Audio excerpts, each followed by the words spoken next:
Lesson 193. When you don't get manna from heaven. At some point the Israelites went out in the morning to collect manna, and they didn't find any.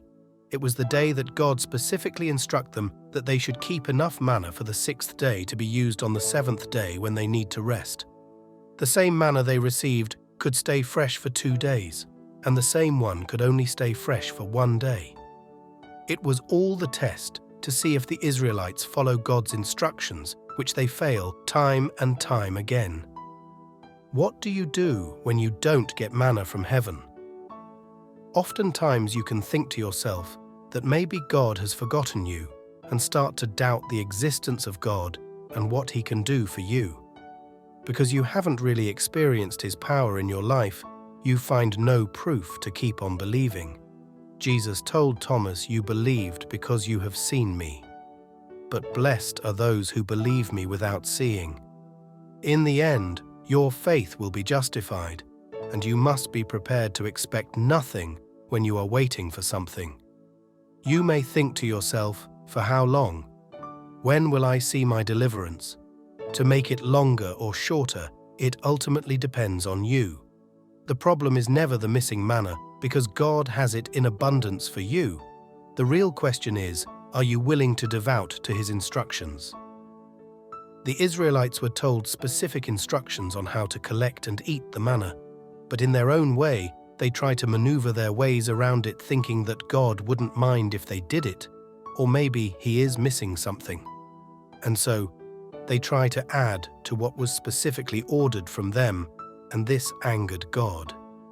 It is like in the beginning, when Adam and Eve were specifically told that all the fruits from the garden you can eat, but do not eat the fruit of the tree of knowledge of good and evil.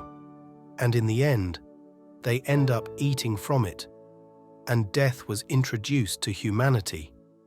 This is why God is warning us not to add or reduce anything on what He commands you to do, because He knows that when we do so, in order to fit your narrative, you will sin against Him.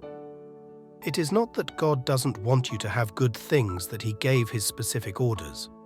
On the contrary, our God is the God of order, and this is why everything you see in this beautiful earth fits together in its perfect harmony. He wants you to remain pure and focused, not letting your heart be corrupted and follow the way of the world. He has prepared great things ahead of you, and so He wants you to remain in His presence, so that when He comes, He will meet you there.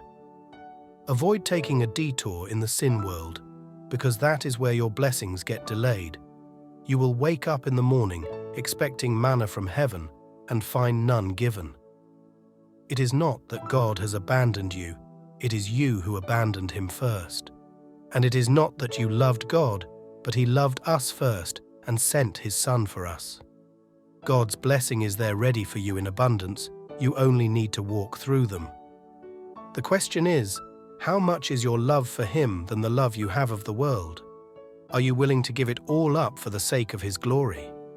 The one who knows and understands this concept will never go out looking for manna, because they know manna will come in God's appointed time.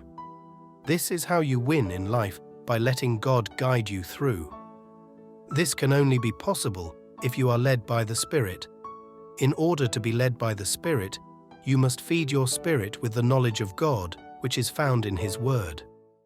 None of this will make sense if you keep on going as the world goes and let your heart be empty.